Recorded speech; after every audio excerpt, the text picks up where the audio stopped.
The game of Kings of Israel is a cooperative game where the players work together as the prophets of the Lord, using their actions to fight the rise of sin and corruption during the reign of the good and bad kings of Israel.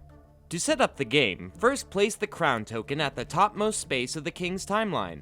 Then shuffle the ability, blessing, location, resource, and sin and punishment decks and place each beside the board. Each player then takes a prophet token, 2 resource cards, and an ability card from the deck. This ability card tells each player what their prophet's unique special ability will be for the rest of the game, as well as where their prophet token should be placed on the board. The oldest player at the table will also be given the starting player card.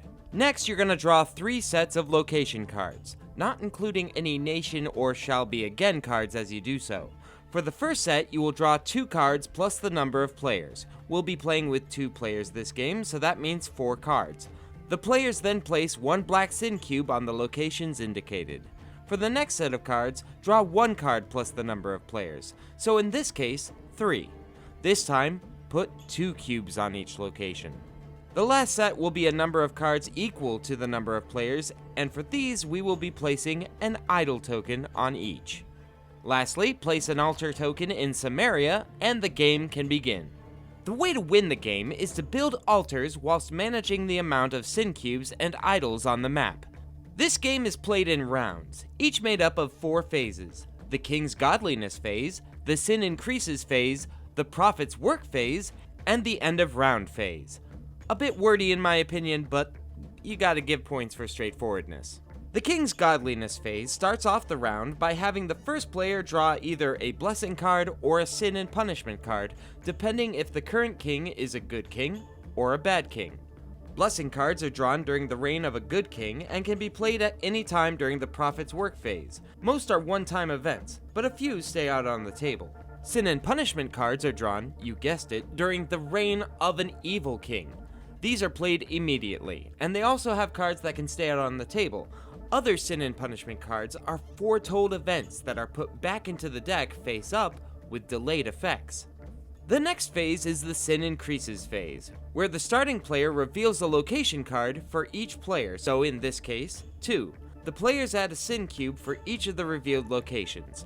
If a sin cube would be placed on an outside nation, sin cubes instead would be placed on all locations that have connections to this nation. If adding a sin cube to a location would result in 3 or more sin cubes, then an idol is also added to the location. Idols are dangerous, because when a cube would be placed on a location that already has an idol, it instead spreads sin cubes to every connected location, except nations. And yes, if those locations have idols on them, they too can spread even more cubes. The one saving grace is a location cannot gain more than 1 cube per card, so these chains won't just keep going and going. One quick note, this phase is skipped on the very first round of the game, so the prophets can get ahead on their work. After all of this, the prophets get to work.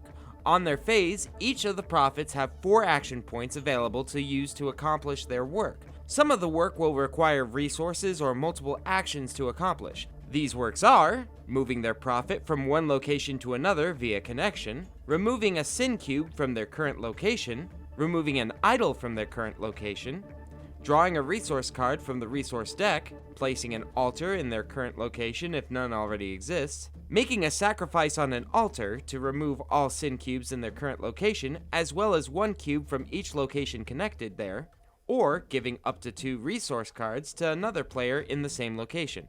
If all of this seems a little much to remember, the game includes these player guides so you can review your options while you wait your turn.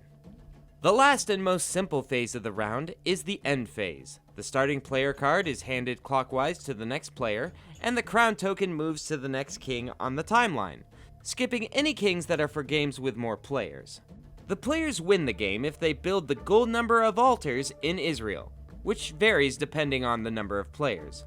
Alternatively, if the players run out of sin cubes or idol tokens, or if the crown reaches the Israel destroyed space, the players lose. This game can be very challenging, and the instructions include an easy mode so you can learn the basics. And once you've mastered the game, it also includes an expert mode, which features a false prophet that undermines the player's efforts. So I'd encourage you to check this game out. And until next time, this is Hogwash, over and out. Catch you later.